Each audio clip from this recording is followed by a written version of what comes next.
मौसम के चलते बाधित हुई चारधाम यात्रा को राज्य सरकार ने फिर से व्यवस्थित कर दिया था। साथ ही पहले से इस यात्रा में पहले से भी ज्यादा बेहतर इंतजाम किए जा रहे हैं। ये दावा मुख्यमंत्री हरीश रावत कर रहे हैं, लेकिन भाजपा भी पीछे हटने का नाम नहीं ले रही है। राज्य सरकार के चारधाम यात्रा के इंतजाम को नाकाफी बताकर लगातार सवाल पर सवाल किए जा रहे हैं। कहा जा रहा है कि बारिश से सूबे की हालत खराब है और सीएम सब ठीक होने का ढोल पीट रहे हैं।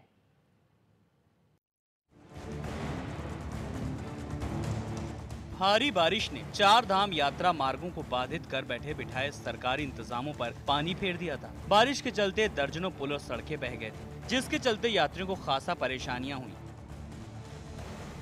तबाही की वजह से स्थानीय लोगों को भी परेशानी का सामना करना पड़ा। लेकिन इन सब दुश्वारियों के बीच राज्य सरकार के मुखिया दावा कर रहे हैं कि यात्रा को फिर से व्यवस्थित कर दिया गया है। चार धाम यात्रा हमने फिर से व्यवस्थित तौर पर आ गई है और जहाँ जहाँ हमने जो यात्री रोके थे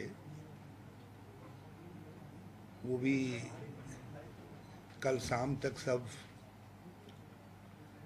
अपने गंतव्य तक पहुंचा दिए गए हैं। लेकिन राज्य सरकार के इन दावों पर बीजेपी नेता कह रहे हैं कि भारी बारिश से सूबे का हाल बेहाल है। चार धाम यात्रा की तैयारियों की पोल खुल गई है, लेकिन सूबे के मुखिया लोगों को झूठा ढांढस बधा रहे हैं। नांगलिंग पुल, एलागढ़ पुल, दो पुल ऐसे हैं जो कैलाश मानसरोवर की यात्रा के रूट पे पड़ते हैं। तवा घाट से गुंजी के बीच में, तवा घाट और गुंजी के बीच में ऐसे दो पुल। ये वो पुल कह रहा हूँ मैं, बाकी पुल और भी टूटे हैं, लेकिन ये वो पुल कह रहा हूँ जो आपदा के समय उसमें टूटे थे। इन्होंने कहा सब ठीक कर दिया। आपने ठीक क्या कर दिया कि अगली बरसात में बरसात भी ठीक से हुई नहीं, उसी में ध्वस्त हो गया। यानी गुणवत्ता आपकी क्या कहती है?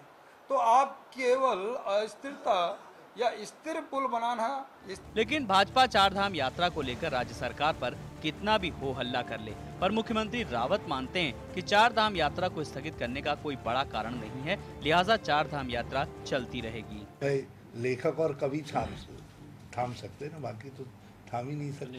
तो अब मान लिया हमने ऋषिकेश में खबर मौसम ठीक की आई, पता चला जो है व्यक्ति जो है देवप्रयाग तो पहुंचा, तब तक फिर बादल आ गए, तो हम उसकी सूचना दे सके।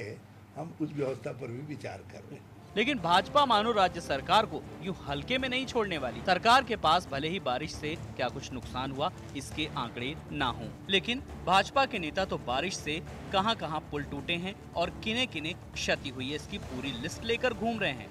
अभी 5-7 दिन के बीच में मैं पर्वतीय क्षेत्र में घूम के जगह जगह आपदा ग्रसित है। पूरा उत्तराखंड कम बारिश में ही मुख्यमंत्री जी जो ढोल पीट रहे थे और डंके की चोट से कहते थे कि सब कुछ ठीक है। चारधाम यात्रा का शानदार आगाज कर राज्य सरकार चैन की नींद सो रही थी, लेकिन अचानक खराब मौसम ने ऐसा खलल डाला कि रावत सरकार की नींद हराम कर दी। उधर खराब मौसम राज्य सरकार को खून के आंसू रुला रहा है, तो दूसरी तरफ भाजपा नेता खराब मौसम से भी ज्यादा राज्य सरकार पर बरस रहे हैं। यानी साफ है कि रावत सरकार इस वक्त दोहरी मुसीबत में फंसी है। कैमरामैन कुलदीप के साथ राव शफात अली, एशियन न्यूज, देहरादून।